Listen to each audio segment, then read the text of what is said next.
Good day and welcome to the Sport Rep Show. My name is Limba Mupetami. Let's get into the hit list X segment.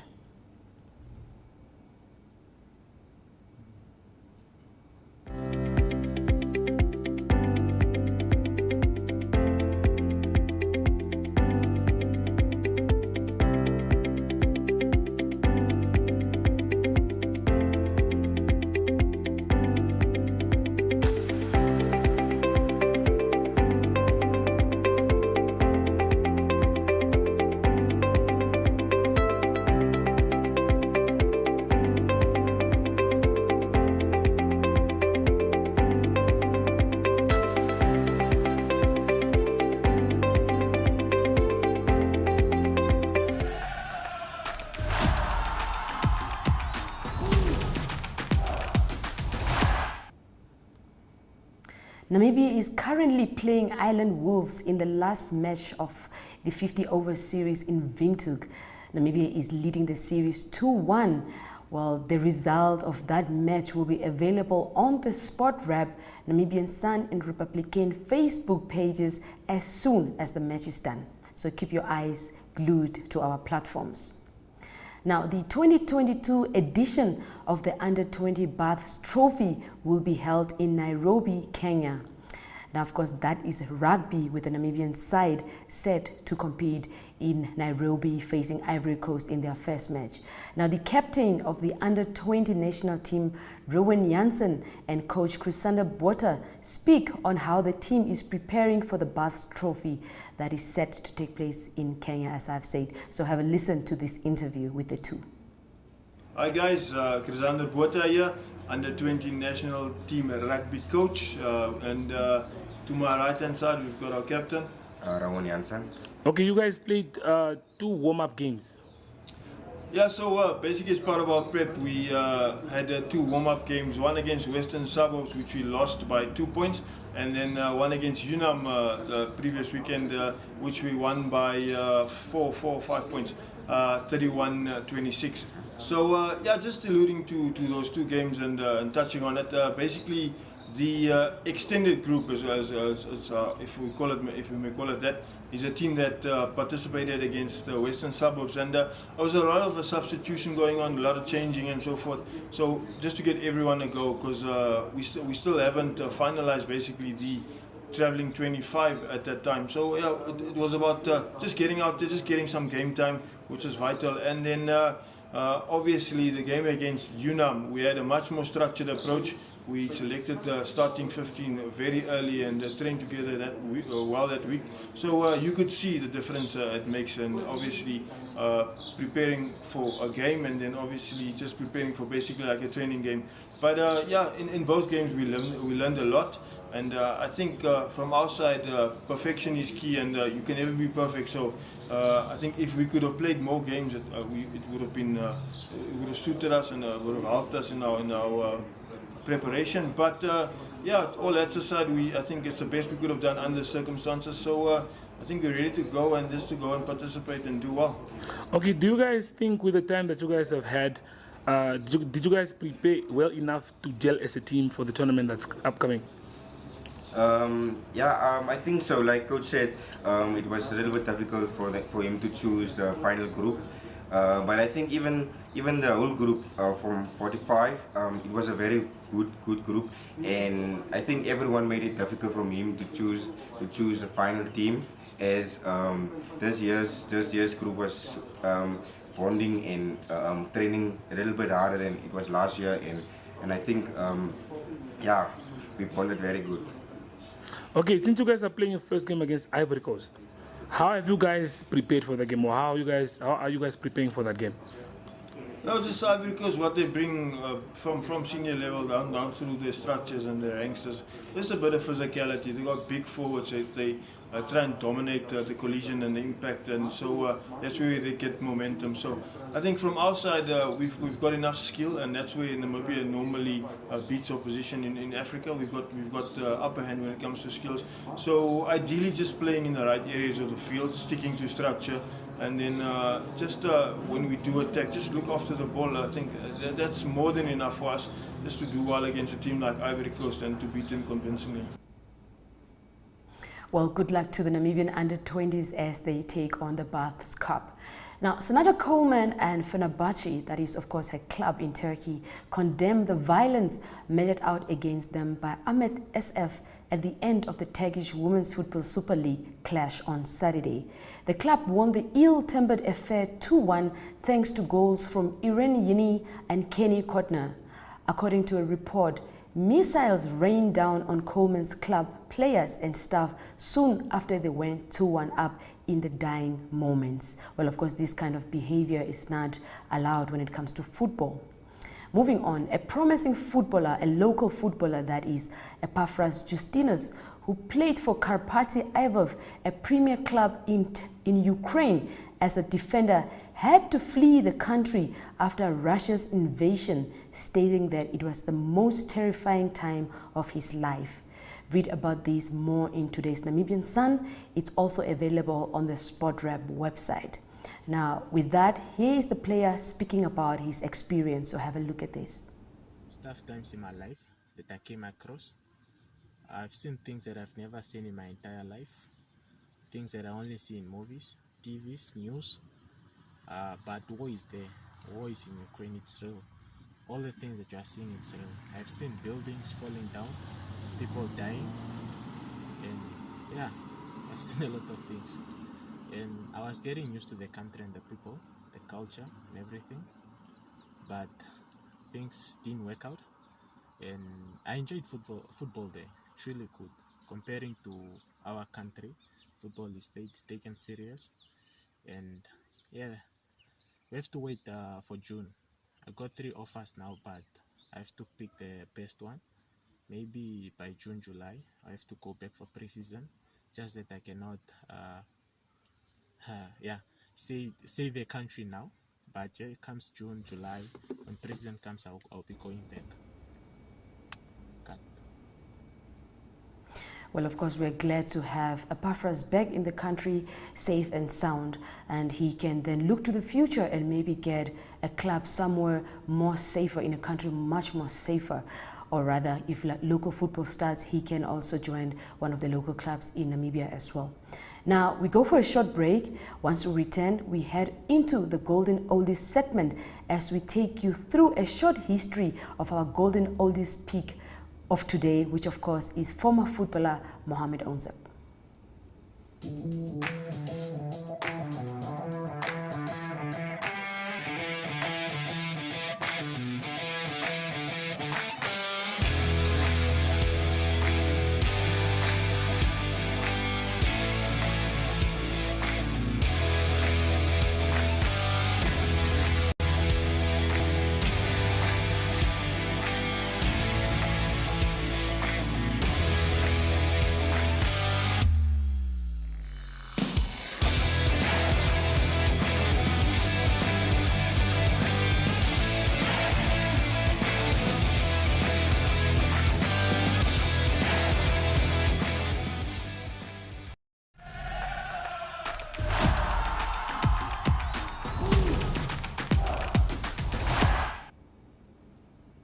Now, our Golden Oldies pick for today is none other than Mohammed Ouseb, better known as Slice amongst his vast circle of friends and acquaintances. He was born on 17th June in 1974. The name Slice was coined by his boyhood buddy and neighbor Cliff Kavanagh during the games in the dusty streets of Nomchob residential area in Tsumeb. Born and bred in the northern part of Namibia in the mining town of Tsumeb, approximately 400 kilometers from Namibia's commercial capital Windhoek, Sly's deceiving, laid-back style would cause many to take no interest or pay little attention to his presence on the field of play. In hindsight, he looked like somebody who could hardly harm a fly, but Sly showed a different character on the football pitch, fighting for every ball with genuine vigor like a man possessed. He was your typical modern box-to-box midfielder back in the day, before turning into a defender, of course. The kind of player who could give any coach the pleasure of deploying him in any position on the field, in modern-day football referred to as zonal football. Like many other boys his age, Slice started kicking a football in the dusty streets of Chumep's largest residential Nomtok, whereas now a lot of people, have gotten to know him for his attacking skills, or rather his defensive skills on the field. He was a mean athlete. He excelled in the short sprints on the athletic track and was also a formidable long jumper during his school days. Slice made his senior debut in top-flight football with unfashionable Chivarango Outford African Lions in a low-key knockout tournament as a guest player. Next stop was Boywood team Chief Sandoz FC. Here he spent a couple of matches on the substitutes bench as a 17-year-old. After a few cameo roles for the star-studded Sandoz side, he was called up for the national under-20 side. Ouseb went on to play for Chiefs. He played for Morocco Swallows, and then, of course, he also played for Norway's FC Lyn Oslo. He played for the Namibian national football team at the 1998 African Cup of Nations, together with the likes of Ricardo Manetti, Colin Benjamin, and Ronnie Cananello. Ouseb now coaches Chief Sandoz, and as well as the club's academy as well, just giving back his skills and his expertise to the younger generation. Now, of course, Mohammed is our golden oldies pick for the day. Now, moving onwards, we now head over to the spotlight segment of the show as we caught up with Paralympic athlete Ananias Shikongo and Johannes Nambala. Now, of course, we're going to take a short break, and then once we get back, we will then move into the spotlight segment of the show. Ladies and gentlemen. Yeah, welcome to another exciting edition.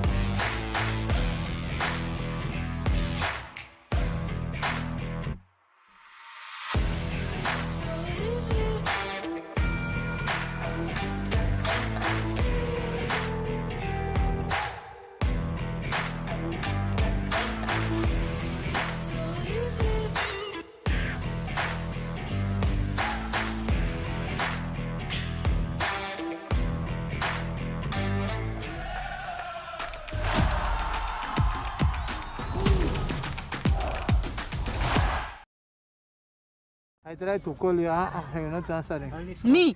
No, it's not true. I think you were in the studio. Now listen, what are you guys prepping for? When is your next competition? Now, I'm Europe. You're going to Europe?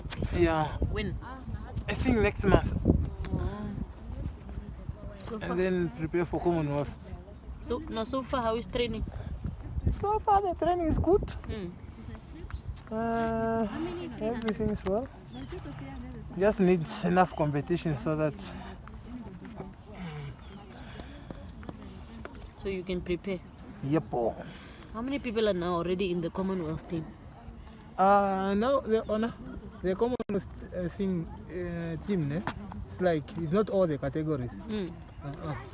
It's like me, and one boy Chris, and Karuli, and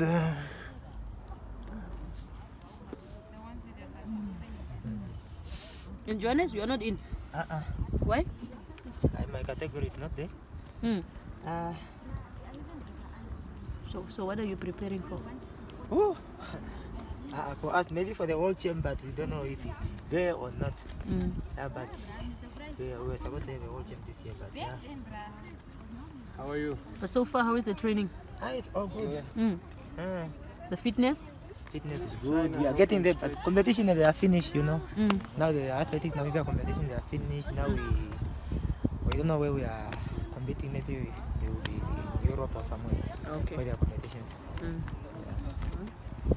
Relax. Okay, I'll ask you Limba your number so that you can drop my CV. But CVs are at HR, my brother. Okay, you can drop it for me. Okay.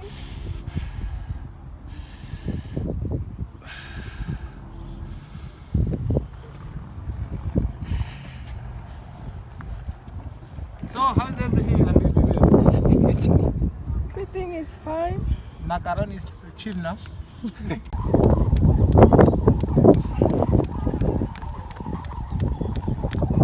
Shabal. Shabal.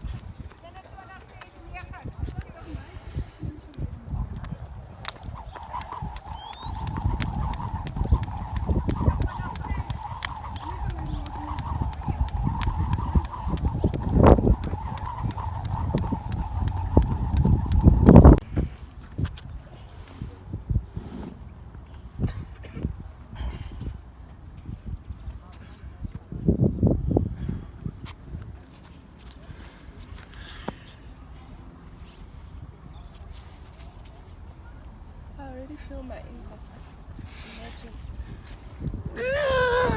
Masih apa? Mau kurupang gue.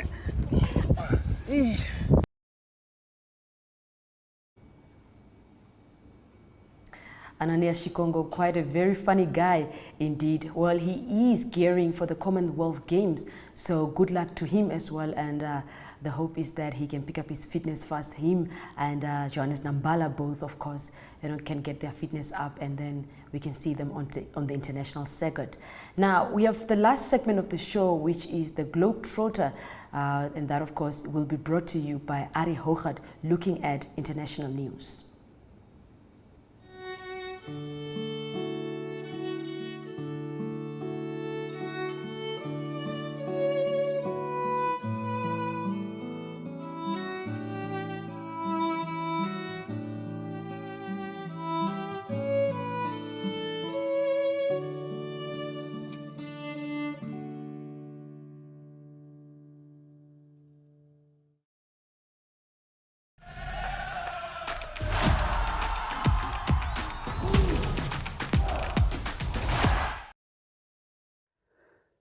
Good day everyone, time for international sport and soccer news first. It is news from the English Premier League, a game that was played after the weekend, and it is Arsenal that played against Crystal Palace. That game was played at Crystal Palace, and it is the home team Crystal Palace that won by 3-0.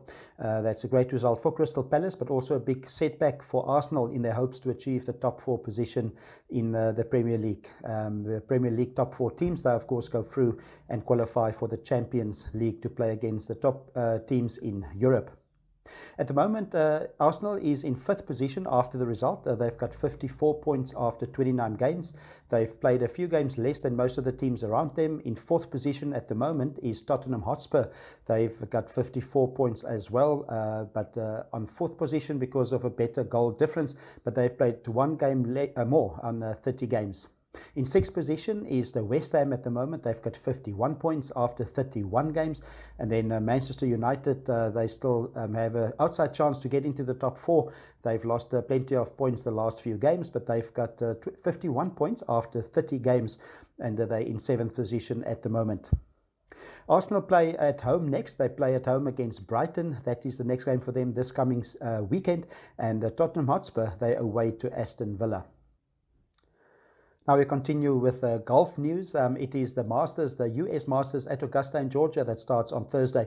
Always a highlight of the golfing calendar. News from the tournament is that Tiger Woods, the 5-time champion, is still not confirmed if he's going to tee off in the first round on Thursday. He's currently in the draw to tee off on Thursday, but he indicated that he might even decide as late as Thursday morning if he's going to play in that tournament. Hopefully there is a standby or reserve player at the venue on hand. You don't want Tiger Woods to take away somebody else's position if he's not going to play.